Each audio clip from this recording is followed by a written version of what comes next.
छत्तीसगढ़ की मिट्टियाँ 12। तो यहाँ पर देखेंगे किसी भी क्षेत्र में पाए जाने से उस क्षेत्र की मृदा मतलब मिट्टी का निर्माण एवं निर्धारण होता है।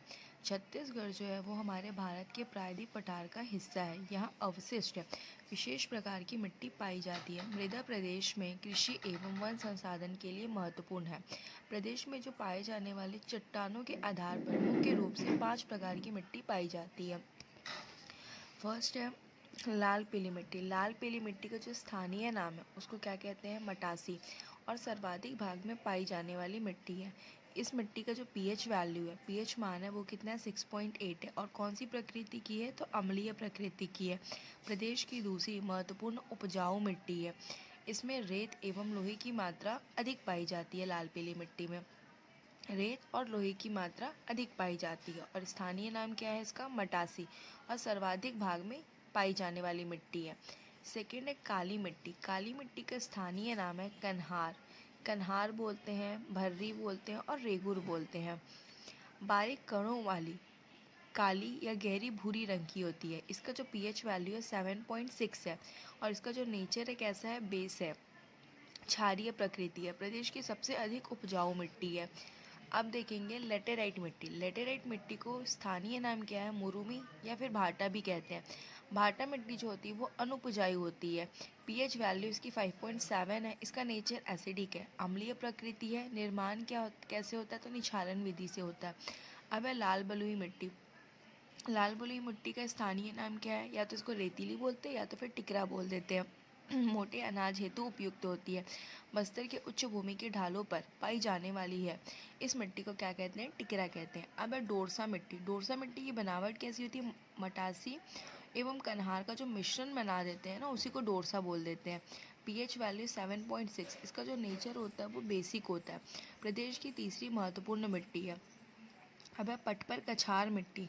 कछार मिट्टी क्या होती है? ऊंचे भागों में प्राप्ति एवं अनुपजाऊ मिट्टी। अब है पाल कछार। पाल कछार जो मिट्टी होती है वो नदी किनारों के में प्राप्त होती है। और ये भी मिट्टी कैसी होती है? उपजाऊ होती है। पहाड़ी मिट्टी पहाड़ी क्षेत्रों में पाई जाती है।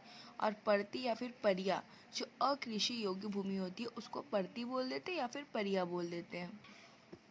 अब यहाँ पे देखेंगे थोड़ा सा डीप में दिया हुआ है लाल पीली मिट्टी।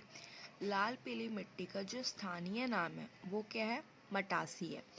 इसका जो मृदा वर्ग है, ठीक है, कौन से वर्ग में आता है ये? तो इंसेप्टिसॉल। स्थानीय नाम मटासी है। कौन से वर्ग में आता है? तो इंसेप्टिसॉल। विस्तार छत्तीसगढ़ के मध्य तथा उत्तरी भाग में महानदी और मांड नदी घाटी क्षेत्र में उत्तम किस्म की मटासी मिट्टी पाई जाती है। महानदी और मांड नदी की उत्तम किस्म की मटासी मिट्टी पाई जाती है। कोटरी, इंद्रावती, सबरी, महानदी, गोदावरी इत्यादि नदियों के मैदानी क्षेत्र में दंडकारण्य के ऊंचे भागों में महानदी तथा गोदावरी के मैदान में उपजाऊ मटासी मिट्टी मिलती है। इसका जो प्रतिशत है वो 50 to 55% है। छत्तीसगढ़ के सर्वाधिक भाग में पाई जाने वाली मिट्टी। इसका जो निर्माण हुआ कैसे हुआ? ग्रेनाइट शिष्य एवं आर्कियन चट्टानों के अपर्दन से। उपजाऊ पर प्रदेश की दूसरी सर्वाधिक उपजाऊ मिट्टी है। प्रथम उपजाऊ मिट्टी काली मिट्टी है। यह कन्हार मिट्टी की उपेक्षा अधिक ऊंचाई पर तथा भाटा मिट्टी की अपेक्षा कम ऊंचाई पर पाई जाती है। अब इसका रंग कैसा है? तो लाल रंग फेरस ऑक्साइड के कारण होता है, जिसको फेरस ऑक्साइड का Fe2O3 बोलते हैं। और जो पीला रंग होता है वो फेरिक ऑक्साइड के कारण होता है। लाल रंग फेरस ऑक्साइड और पीला रंग फेरिक ऑक्साइड। लाल रंग को बोलते हैं Fe2O3 और पीले रंग को बोलते हैं Fe3O4। जल धारण जो क्षमता होती है, इसमें रेत की मात्रा अधिक होने से अपवाह व जल धारण करने की क्षमता अधिक होती है। प्रकृति कैसी होती है इसकी? तो अम्लीय होती है। पीएच वैल्यू 6.8 होता है। जल धारण क्षमता, इसमें रेत की मात्रा अधिक होने से अपवाह और जल धारण करने की क्षमता अच्छी होती है। इसकी जो प्रकृति होती है वो कैसी होती है? एसिडिक, मतलब अम्लीय प्रकृति। PH value 6.8। जो मुख्य फसल होती है वो धान, अलसी, तिल, ज्वार, मक्का, कॉटन आदि। प्रदेश की 30% कृषि मटासी मिट्टी में की जाती है। यहाँ पे विशेष देखेंगे तो चूने की प्रधानता होती है। छत्तीसगढ़ की यह मिट्टी समृद्ध और लाल रंग के लिए जानी जाती है। इस मिट्टी में लोहे एवं रेत की मात्रा अधिक होती है। अब यहाँ पे देखेंगे लाल बलुई मिट्टी। लाल बलुई मिट्टी या फिर इसको लाल रेतीली मिट्टी भी कहते हैं। इसका जो स्थानीय नाम है उसको कहते हैं टिकरा मिट्टी। क्या है ये? टिकरा मिट्टी। बस्तर के उच्च भूमि के ढालों पर पाई जाने वाली मिट्टी को टिकरा कहते हैं। मृदा वर्ग जो है वो है अल्फीसॉल। निर्माण आर्कियन एवं धारवाड़ क्रम की चट्टानों के अपरदन से। निर्माण आर्कियन एवं धारवाड़ क्रम की चट्टानों के अपरदन से। विस्तार कहाँ कहाँ पे है? तो दंतेवाड़ा, बस्तर, कांकेर, मौला मानपुर, अम्बागढ़ चौकी तथा बालोद के दक्षिणी हिस्से में। प्रतिशत कितना है? तो 25 to 30%। उपजाऊपन कम है। मुख्य फसलें मोटा अनाज जैसे कोदो, कुटकी, जवार, बाजरा हेतु उपयुक्त है। प्रकृति कैसी है? अम्लीय है। तत्व आयरन की अधिकता जबकि नाइट्रोजन व ह्यूमस की मात्रा कम। इस मिट्टी में ग्रेनाइट एवं नीस चट्टानों के अवशेष मिश्रित हैं। अब देखेंगे यहाँ पे लाल डोमट मिट्टी। लाल डोमट मिट्टी का विस्तार कहाँ कहाँ पर है? दंतेवाड़ा में है, सुकमा में है, हसदेव रामपुर बेसिन के कुछ भागों में है। जो मृदा वर्ग है इसमें किसमें आता है? ये अल्फीसॉल में आता है। जनक शैल आर्कियन एवं ग्रेनाइट। निर्माण कैसे हुआ? तो नीस, डायोराइट आदि चीका प्रधान व अम्ल रहित चट्टानों द्वारा इस मिट्टी का निर्माण होता है। प्रतिशत की बात करेंगे तो 10 to 15% है। रंग इसका लाल है लौह अयस्क की अधिकता के कारण और बेसिन क्षेत्रों में रंगहीन होती है। जल धारण क्षमता कैसी है? न्यूनतम है। इसके रचक कण बड़े बड़े बोल्डर के आकार के होते हैं जिसमें मृदा में बड़े बड़े छिद्र होने के कारण इसकी जल धारण क्षमता कम हो जाती है। विशेष क्या है? ये कम आर्द्रता ग्राही होती है इसलिए जल भाव के दिनों में कठोर हो जाती है। अब देखेंगे लेटेराइट मिट्टी। लेटेराइट मिट्टी का स्थानीय नाम है मुरुमी मिट्टी, भाटा मिट्टी भी बोलते हैं और बंजर भूमि भी बोलते हैं। जो मृदा वर्ग है ये है अल्टीसॉल। जनक शैल बलुआ पत्थर, डायोराइट और एंटासाइट। विस्तार कहाँ कहाँ पे? लाल भूरी मिट्टी है जो कुटको के शिखरों उच्च भूमि पर पाई जाती है। पाट प्रदेशों में सरगुजा संभाग एवं जगदलपुर के उच्चावच क्षेत्रों में धमतरी, जांजगीर चांपा, शक्ति, महासमुंद, कोरबा, अंबिकापुर, कोरिया, जशपुर नगर और रायगढ़। हसदो नदी के बाईं ओर जैजयपुर ब्लॉक में एक विस्तृत क्षेत्र में। फसलें क्या है? बागानी फसलें आलू, टमाटर, चाय, लीची। प्रकृति उच्च अम्लीयता, पीएच वैल्यू 5.2। इस कारण कृषि हेतु कम उपयोगी है। अब देखेंगे रंग इसका कैसा है? कत्था है, लाल भूरी। निर्माण निछालन लीचिंग विधि से लेटराइजेशन प्रक्रिया द्वारा। उपयोग यह मिट्टी एल्यूमिनियम और लौह की अधिकता के कारण कठोर होती है और इसी कठोरपन के कारण इस मिट्टी का उपयोग भवन एवं ईंट निर्माण में किया जाता है। विशेष क्या? ये कठोर एवं उथली होती है जिसमें असंख्य छोटे छोटे कंकड़ पाए जाते हैं और इस मिट्टी में मेड़बंदी हो जाने पर इसका रंग मटासी मिट्टी जैसा दिखता है। इस मिट्टी के नीचे लौह युक्त चट्टानें पाई जाती है। अब यहाँ पर देखेंगे काली मिट्टी।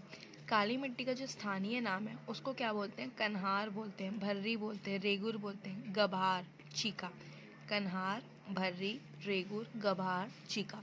जो मृदा वर्ग है वो है वर्टिसॉल। विस्तार कहाँ पे? मैदान एवं घाटी क्षेत्रों में।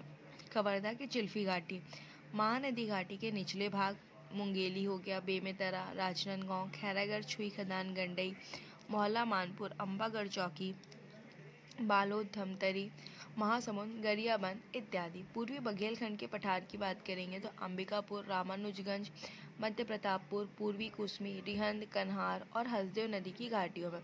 दंडकारण्य क्षेत्र में नदी घाटियों में निर्माण बेसाल्ट युक्त लावा चट्टानों के अपरदन से लावा निर्मित मिट्टी। मुख्य फसल गन्ना, कपास, चना, गेहूँ। रबी फसलें। उपजाऊपन यह मिट्टी राज्य की सबसे उपजाऊ मिट्टी है। इसका जो रंग होता है काला वो फेरिक टाइटेनियम के कारण होता है। जो ब्लैक कलर होता है वो किसके कारण होता है? फेरिक टाइटेनियम के कारण। बारीक कणों वाली या फिर काली या गहरी भूरी रंग की। जो जल धारण क्षमता होती है इसकी सर्वाधिक होती है। इसके रचक कण अत्यंत बारीक होने के कारण इस मिट्टी में छिद्र कम बनते हैं। इस कारण इस मिट्टी में चीका की मात्रा 50 to 55% अर्थात सर्वाधिक होती है।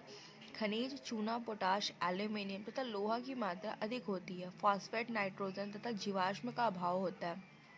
प्रकृति क्षारीय प्रकृति, पीएच वैल्यू 7.6। यह मिट्टी गीली होने पर फूल जाती है और मुलायम तथा चिपचिपी हो जाती है। विशेष क्या है, छत्तीसगढ़ उच्च भूमि में पाई जाने वाली काली मिट्टी को भर्री कहते हैं। यह गहरी चिकनी होती है। इस मिट्टी पर पानी की कमी से दरारें पड़ जाती है। अब है ये डोरसा मिट्टी। डोरसा मिट्टी का निर्माण कैसे हुआ? ग्रेनाइट शेल समूह से। यह काली कन्हार तथा हल्की मटासी का मिश्रण है। विस्तार: महानदी घाटी, राजनांदगांव, मोहला, मानपुर चौकी, खैरागढ़, छुई खदान, गंडई, महासमुंद, धमतरी, कवर्धा, दुर्ग, बिलासपुर, रायपुर, पूर्वी बघेलखंड, रामानुजगंज, प्रतापपुर, कुसमी, दंडकारण्य के महानदी, सबरी, इंद्रावती घाटियों तथा जशपुर की नदी घाटियों में इसकी जो श्रेणी है वो क्या है? 2 श्रेणियों में। प्रथम श्रेणी में कन्हार की मात्रा अधिक तथा मटासी की मात्रा कम होती है, और जो द्वितीय श्रेणी है वहाँ पे मटासी की मात्रा अधिक तथा कन्हार की मात्रा कम होती है। रंग इसका गहरा भूरा रंग है। कन्हार की अपेक्षा डोरसा हल्के रंग की होती है। यहाँ पे अगर फसल में देखेंगे तो धान के लिए बहुत उपयोगी मिट्टी है। प्रदेश की 30% कृषि जो होती है वो डोरसा मिट्टी में की जाती है। जो प्रकृति होती है वो क्षारीय प्रकृति होती है। PH value 7.6। विशेष क्या है, यह प्रदेश की तीसरी महत्वपूर्ण मिट्टी है। यह अत्यधिक गहरी और चिकनी नहीं होती है। पानी के अभाव में यह मिट्टी शुष्क तथा कड़ी हो जाती है। इसमें छोटी या सक्रिय दरारें पड़ती है। अब देखेंगे पाल कछार मिट्टी। पाल कछार मिट्टी प्राप्ति कहाँ होती है? नदी के किनारे पाई जाने वाली मिट्टी। यह काप मिट्टी होती है। उर्वरता: उपजाऊ मिट्टी। जल धारण क्षमता बहुत अधिक होती है। अब पटपर कछार मिट्टी। प्राप्ति: भरतपुर तहसील के पहाड़ी भागों पर, सदैव ऊंचे भागों पर। उर्वरता: अनुपजाऊ मिट्टी। परिया। परिया क्या होती है? जिस पर खेती न की जा रही हो उसको परिया बोल देते हैं। यह एक प्रकार की अनुपजाऊ मिट्टी होती है। अब यहाँ पे देखेंगे थोड़ा डायग्राम से स्थानीय मिट्टी का क्रम। स्थानीय मिट्टी का क्रम: गभार, उसके ऊपर माल, माल के ऊपर टिकरा, मरहान। ये कहाँ की बात हो गई? दक्षिण छत्तीसगढ़, बस्तर क्षेत्र। और अगर सरगुजा क्षेत्र की बात करेंगे मतलब उत्तर छत्तीसगढ़, तो बाहरा, गाद छावर, छावर, टिकरा। बस्तर के पठार में पाई जाने वाली मिट्टी मतलब उच्च से निम्न, मरहान, टिकरा, माल, गाभर। लेटेराइजेशन का संबंध मिट्टी से है। दंडकारण्य के उत्तर पूर्वी तथा दक्षिणी भागों में विषम धरातल के कारण मिट्टी का अवनालिका अपर्दन अधिक होता है। छत्तीसगढ़ की अन्य मिट्टियों में पाल कछार और पटपर कछार प्रमुख है। अब है मृदा वर्ग। मिट्टी का नाम और स्थानीय नाम। मृदा वर्ग में है अल्टीसॉल। अल्टीसॉल्ट मिट्टी का नाम क्या है? लेटेराइट। स्थानीय नाम मुरुमी भाटा। फिर मृदा वर्ग इंसेप्टिसॉल, इसके अंदर आएगा लाल पीली मिट्टी जिसका स्थानीय नाम मटासी है। अल्फीसॉल, लाल बलुई, टिकरा। अल्टीसॉल, लेटेराइट, मुरुमी भाटा। इंसेप्टिसॉल, लाल पीली मिट्टी, मटासी। अल्फीसॉल, लाल बलुई, टिकरा। यहाँ पे अपलैंड एंटीसॉल, इंसेप्टिसॉल, अल्फीसॉल और वर्टिसॉल। तो जो अपलैंड को बोलते हैं एंटीसॉल, मिडलैंड में जो पाया जाता है उसको इंसेप्टिसॉल, प्लेन में जो पाया जाता है अल्फीसॉल, और जो लो लैंड में पाया जाता है वर्टिसॉल। अब यहाँ पे देखेंगे मिट्टी। अम्लीय मृदा और क्षारीय। अम्लीय मतलब एसिडिक। अम्लीय हाइड्रोजन आयनों की मात्रा अधिक होती है। पीएच वैल्यू 7.0 से कम होता है। प्रयोग: मिट्टी अम्लीय है तो खेतों में चूने का प्रयोग करना चाहिए। उपयुक्त: चाय बागानों के लिए। क्षारीय मृदा। क्षारीय पोटेशियम और सोडियम के नेगेटिव आयन की मात्रा अधिक होती है। पीएच वैल्यू 7.0 से अधिक होता है। प्रयोग: मिट्टी क्षारीय है तो खेतों में जिप्सम मतलब कैल्शियम सल्फेट का प्रयोग करना चाहिए। छत्तीसगढ़ में मिट्टी की समस्या एवं उपाय। तो समस्या क्या है? मृदा अपर्दन एवं अपरक्षण। मृदा का दोहन। कृषि प्रधान राज्य होने के कारण अनिश्चित एवं नियंत्रित वर्षा। वन क्षेत्रफल में नियंत्रण की कमी। अवैज्ञानिक कृषि तथा पशुचारण। बीहड़ क्षेत्रों जैसे अबूझमाड़ क्षेत्रों में अस्थायी कृषि के कारण मृदा अपरदन